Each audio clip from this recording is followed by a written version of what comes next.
Coba deh, bayangin. Apa sih persamaannya atlet elit sama pasien di unit perawatan intensif atau ICU? Kayaknya beda banget kan?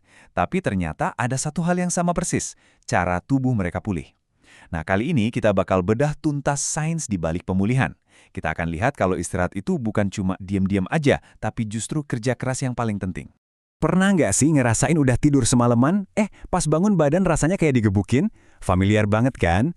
Nah, disitulah letak salah kaprahnya. Kita pikir pemulihan itu ya cuma layah-layeh. Padahal, justru sebaliknya. Saat kita tidur, itulah tubuh kita lagi sibuk-sibuknya melakukan perbaikan paling krusial. Oke, kita mulai dari dasarnya dulu ya. Coba deh, anggap tidur itu kayak terapi paling dasar, level 1, buat tubuh kita. Ini bukan soal malas-malasan, sama sekali bukan. Justru, tidur itu adalah treatment paling kuat dan paling penting yang bisa didapetin sama miliaran sel di tubuh kita. Wah, kutipan ini bener-bener nonjok ya. Coba bayangin, jutaan sel di tubuh kita itu kan kayak pekerja super sibuk. Terus gara-gara kita cuma tidur 3 jam, mereka kompakan teriak, mogok kerja. Beneran, mereka berhenti benerin kerusakan, stop bangun jaringan baru, stop juga buang-buang racun. Itu loh yang terjadi kalau kita kurang tidur. Jadi ini bukan cuma soal mata ngantuk, tapi soal seluruh sistem bengkel internal kita yang lumpuh total. Nah, proses keren ini ada nama ilmiahnya loh. Fase anabolik. Gampangnya, anabolik itu artinya membangun. Jadi pas kita lagi tidur pules, tubuh kita tuh ngelepasin human growth hormone. Anggap aja HGH ini sebagai mandor utama yang ngawasin proyek renovasi besar-besaran di seluruh sel tubuh kita setiap malam. Dan ini nih bagian yang paling bikin wow. Ternyata, kebutuhan buat proyek renovasi ini sifatnya universal. Coba lihat perbandingan ekstrem ini ya. Pasien kritis di ICU sama atlet profesional. Keduanya kan sama-sama di bawah tekanan fisik yang luar biasa.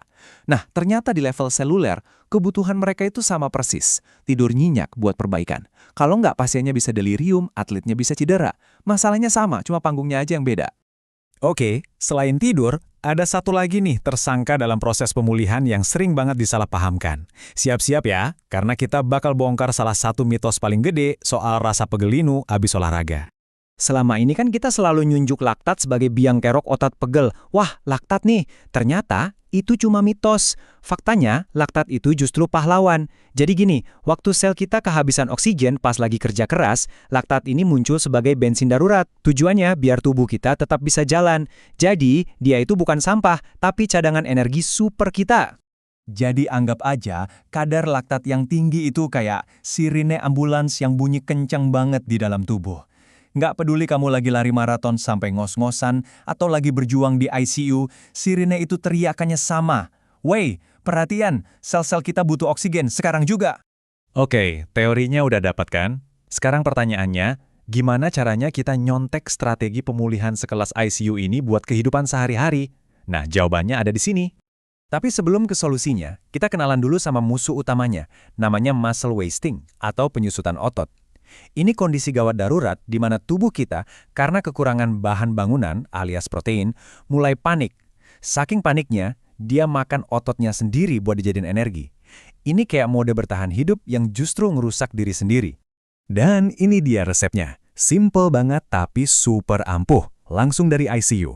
Langkah pertama, kasih nutrisi yang agresif buat sel, terutama protein berkualitas tinggi. Anggap ini semen dan batakonya. Langkah kedua, ciptakan jendela untuk perbaikan dengan tidur yang berkualitas. Nah, ini jam kerja para tukangnya. Nah, ini pertanyaan kuncinya nih. Katakanlah kamu udah makan protein habis olahraga.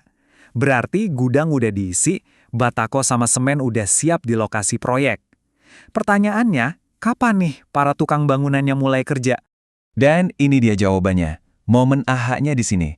Proyek pembangunan otot itu ternyata bukan pas kamu lagi angkat beban, bukan juga pas kamu baru kelar minum protein shake. Proyek besarnya itu baru dimulai pas kamu lagi tidur pulas.